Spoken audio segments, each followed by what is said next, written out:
بسم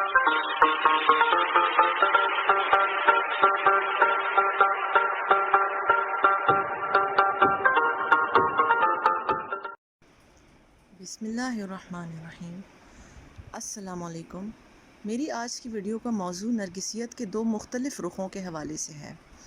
ہم نے اس چینل پر آج تک جتنی بھی بات چیت اور بحث کی وہ زیادہ تر عیاں نرگسیت کے بارے میں ہی تھی، یعنی ایسی نرگسیت جو بالکل ظاہر ہو اور اس کا شکار فرد کھلم کھلا اس کا اظہار کرتا ہو۔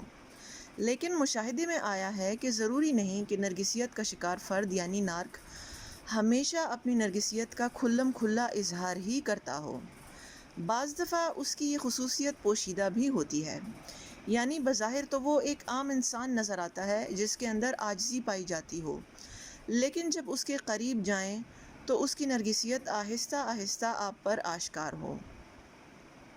نرگسیت کے ان دو مختلف رخوں کے بارے میں باقاعدہ طور پر جس ماہر نفسیات نے لکھا ان کا نام پال ونک ہے،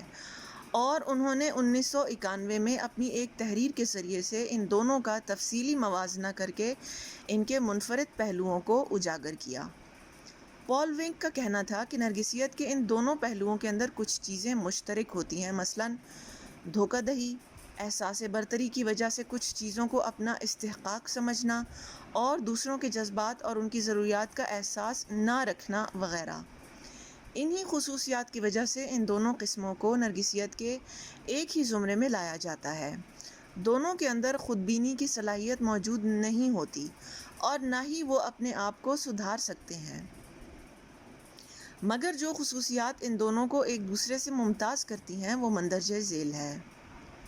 بنیادی طور پر عیاں نرگسیت کا شکار شخص دکھاوا بہت زیادہ کرتا ہے اور اس کا غرور اور تکبر صاف طور پر اس کے رویوں سے جھلکتا ہے، لہٰذا ایسے نارک کی نشاندہی کرنا نسبتاً بہت آسان ہوتا ہے، جبکہ دوسری طرف پوشیدہ نرگسیت کا شکار شخص خود کو عاجز اور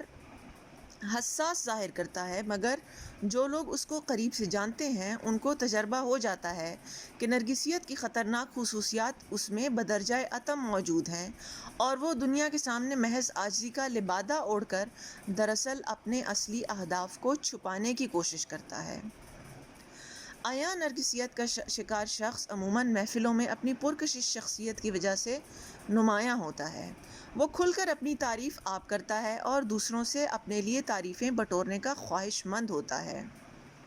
جبکہ پوشیدہ نرگسیت کا شکار انسان محفل کی جان بننے کی خواہش نہیں رکھتا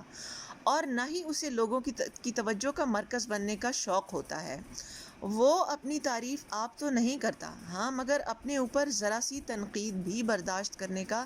متحمل نہیں ہوتا اور فوراً جارحانہ انداز میں اپنا دفاع کرنے پہ اتر آتا ہے۔ عیاں نرگسیت کا شکار انسان بظاہر بہت پراعتماد نظر آتا ہے اور اس کی طبیعت حاکمانہ ہوتی ہے، جبکہ پوشیدہ نرگسیت کا شکار انسان بظاہر بہت بے چین اور اینزائٹی کا شکار نظر آتا ہے۔ اس کے اندر بہت تلخی پائی جاتی ہے اور زندگی سے ہمیشہ ناخوش نظر آتا ہے۔ عیاں نرگسیت کا شکار انسان کھلم کھلا لوگوں پر چڑھائیاں کر کے ان سے اپنا مطلب نکلواتا ہے، جبکہ پوشیدہ نرگسیت کا شکار انسان خفیہ حکمت عملی کے ذریعے سے یہی نتائج حاصل کرتا ہے۔ اگر ایک طرف عیاں نارک اپنے بارے میں بہت اونچے درجے کے دیومالائی تصورات رکھتا ہے، تو دوسری طرف پوشیدہ نارک عموماً اپنی ایک خیالی دنیا بسائے رکھتا ہے جس میں وہ خود کو ایک مظلوم کا درجہ دے کر لوگوں سے ہمدردیاں بٹورنا چاہتا ہے اور دوسروں سے مطالبہ کرتا ہے کہ وہ اس کا بچوں کی طرح خیال رکھیں۔ اسی غلط سوچ کے نتیجے میں وہ اپنی زندگی کی تمام تر ناکامیوں اور مسئلوں کا ذمہ دار دوسروں کو ٹھہراتا رہتا ہے۔ جہاں ایک عیاں نارک ایک محفل میں اپنی خیالی خوبیاں گنوا کر لوگوں کی مثبت توجہ حاصل کرنا چاہتا ہے، وہاں ایک پوشیدہ نارک اپنی مظلومیت یا بے بسی کا ڈرامہ رچا کر لوگوں کی ہمدردیاں حاصل کرنے کی کوشش کرتا ہے۔ جہاں ایک عیاں نارک کھل کر لوگوں کی تذلیل کرتا ہے اور خود کو ان سے برتر ثابت کرتا ہے، وہاں ایک پوشیدہ نارک براہ راست زبانی حملہ کرنے کے بجائے لفظوں کے ایسے تیر چلاتا ہے کہ خود بدلحاظ بھی نہ کہلائے، اور جس شخص کو نشانہ بنا رہا ہے وہ بھی خوب سمجھ جائے کہ نارک کا ہدف وہی ہے۔ جہاں ایک عیاں نارک لوگوں سے اپنے بغض میں بدلہ لینے کے لیے کھلم کھلا جارحیت پر اتر آتا ہے،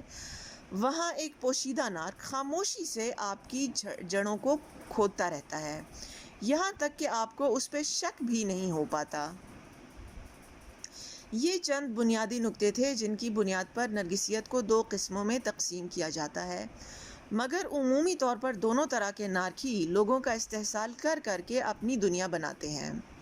اور سچ تو یہ ہے کہ عیاں نارک کے مقابلے میں پوشیدہ نارک زیادہ خطرناک ہوتا ہے، کیونکہ وہ دوسروں کا استحصال کرنے کے لیے اپنے جرائم کو چھپانے کا ماہر ہوتا ہے۔ امید ہے کہ آج کی ویڈیو سے آپ کی نرگسیت کے بارے میں معلومات میں اضافہ ہوا ہوگا۔ آپ کی توجہ کا شکریہ۔